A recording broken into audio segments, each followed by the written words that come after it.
Billionaires always see a storm before it comes, and it just happens that the biggest storm of all time is coming. CEOs, hedge fund managers, and venture capitalists worldwide are preparing for one of the most serious crises in history.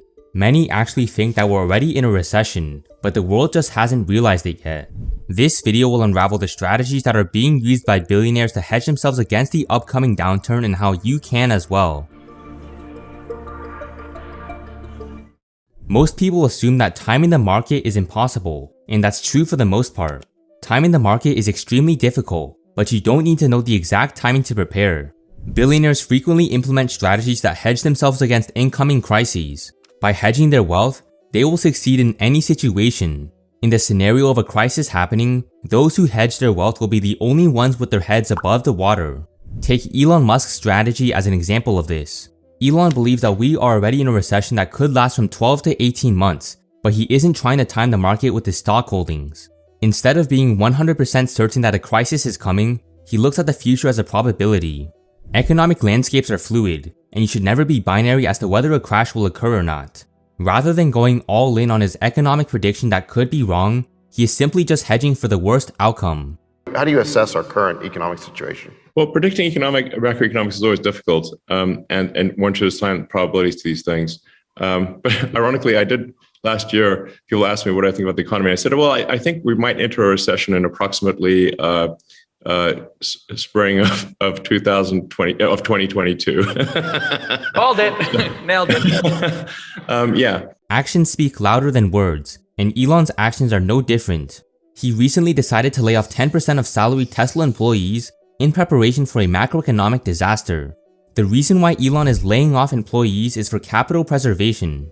It might not seem like cash's importance during an inflationary period, but cash flow is king during recessions.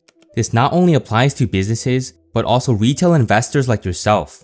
The Federal Reserve has overextended its balance sheet by over $5 trillion and plans to reduce the money supply over the next couple of years.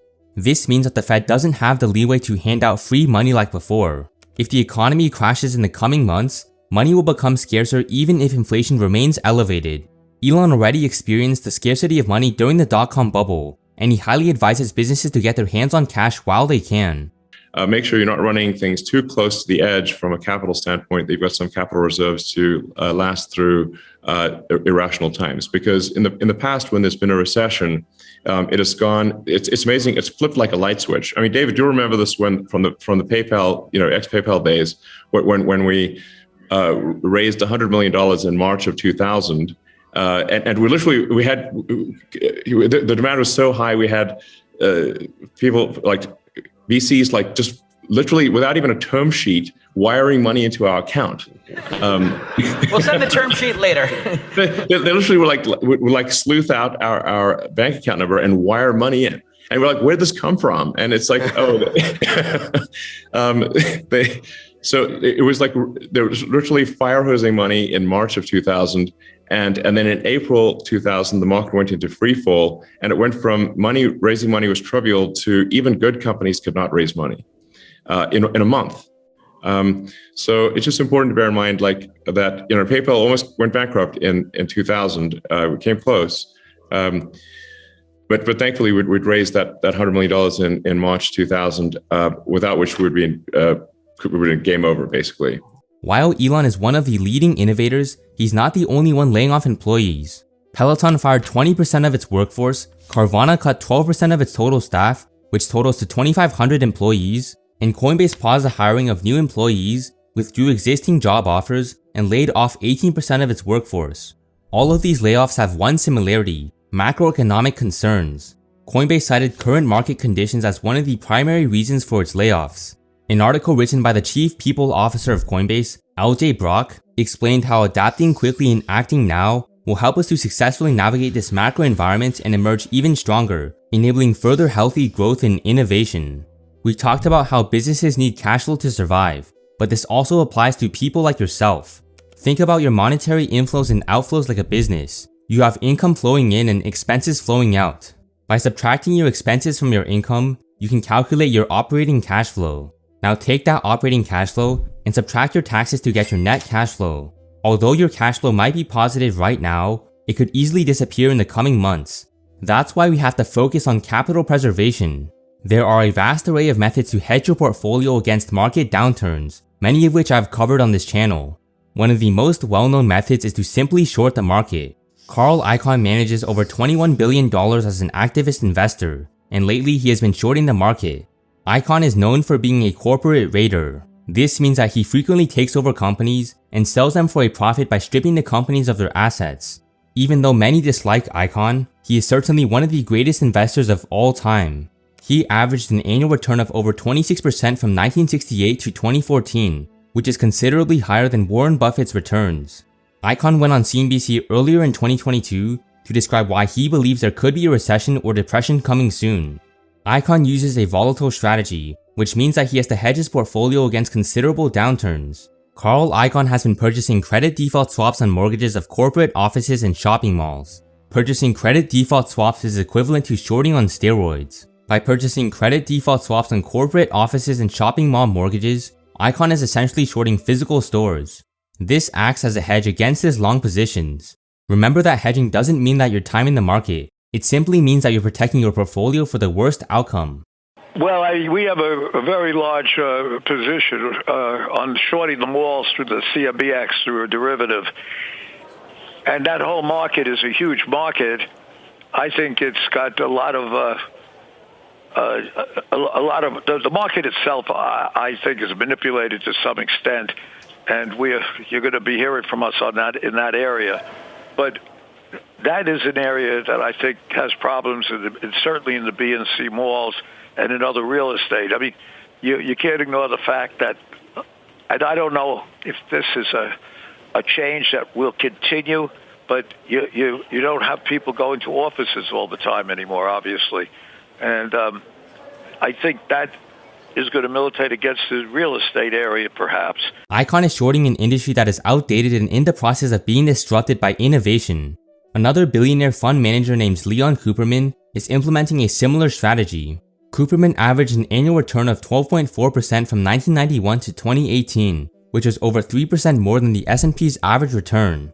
Similar to Icahn, Cooperman also foresees a recession and is currently 68% net long.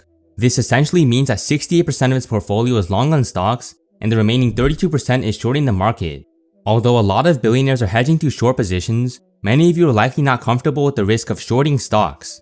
Cooperman himself has said that purchasing stocks is historically a strong hedge against inflation. Before initiating his short position in April 2022, he actually called himself a full invested bear. This means that despite calling for a bear market, he had no short positions whatsoever. So instead of shorting the market, he was actually just holding stocks to hedge against inflation. Another popular hedging method is to purchase short-dated put options on your existing stock holdings. Cooperman has publicly stated that he has put options on Microsoft, Google, and Amazon, despite having long positions in all three companies. This allows him to be protected against a short-term sell-off while still being positioned well for the long term. His put options are a hedge against short-term downturns, while his stock holdings are for long-term gains. Some investors might think this is pointless, but you have to put this into the context of beta and alpha. Beta is the volatility of your portfolio in relation to the stock market. The S&P 500 has a beta of 1. If you have a portfolio that is 2 times more volatile than the market, then that means your portfolio beta is 2. If your portfolio is half as volatile as the S&P, your portfolio's beta is 0.5. Alpha is a risk-adjusted return that subtracts a factor of beta from your return. This means that it accounts your return for volatility. If your portfolio has higher volatility, then your alpha goes down because you're subtracting beta. This also works on the other side. Lower volatility typically equates to higher alpha. High alpha is what fund managers strive for, because it adjusts your returns for the risk that you're taking. By having hedged bets like put options against long stock positions, Cooperman is increasing his alpha. Billionaire fund manager Chamath Palihapitiya is also preparing for a stock market crash. He believes that those who go for alpha instead of beta will be the only survivors of the upcoming downturn. You made a sub-economic decision, like the idea that over the last 4 or 5 years you optimized for anything except the market beta was kind of dumb.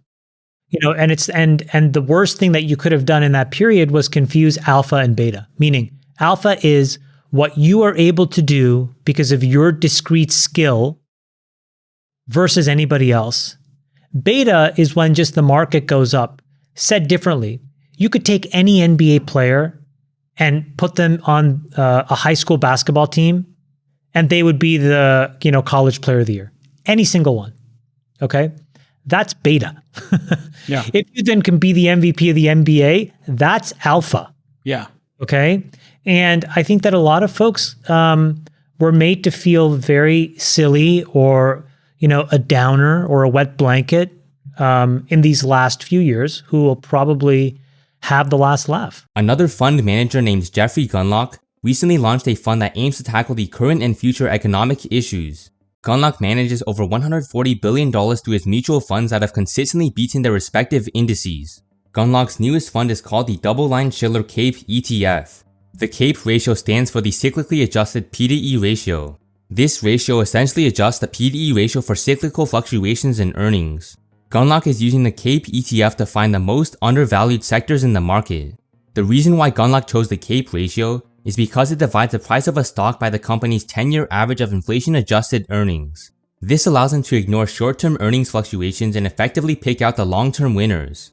These long-term winners are those that have stood the test of time regardless of the broader economy. The last hedging method is to simply diversify your portfolio. This is most commonly used by Ray Dalio, who is known as the king of hedge funds due to his focus on alpha. Through his allocation that includes almost every asset, he is protected in almost any macroeconomic environment. This chart lays out the assets that Dalio holds in his fund. The y-axis is inflation, which increases and decreases as it moves up and down respectively. The x-axis is the US GDP growth. You can see from this graph how Dalio includes assets that perform well in any macro environment, so his fund is essentially macro neutral. By adding more asset classes, you'll be able to increase alpha by reducing volatility. This is because you're adding uncorrelated assets that have similar if not the same long-term returns. Dalio calls this strategy the holy grail because it's the key to succeeding in the hedge fund space. Billionaire hedging strategies all differ in their own ways, and it's our choice as retail investors to choose the one that suits us best. In this video, we talked about initiating short positions, buying put options, purchasing inflation-resistant stocks, allocating capital to time-tested companies, and diversifying your portfolio. Investors can choose one of these strategies or even use a mix of them in order to maximize alpha. Remember that it's usually never a good idea to time the market. Timing the market is notoriously difficult and would involve either going all in on short positions or simply holding 100% cash. Both of those are historically losing strategies that typically lead investors to lose all their money or miss out. Let me know if you'd like me to do a deep dive on any particular strategy. If you enjoyed this video, please hit the like button and subscribe, and I'll see you in the next one.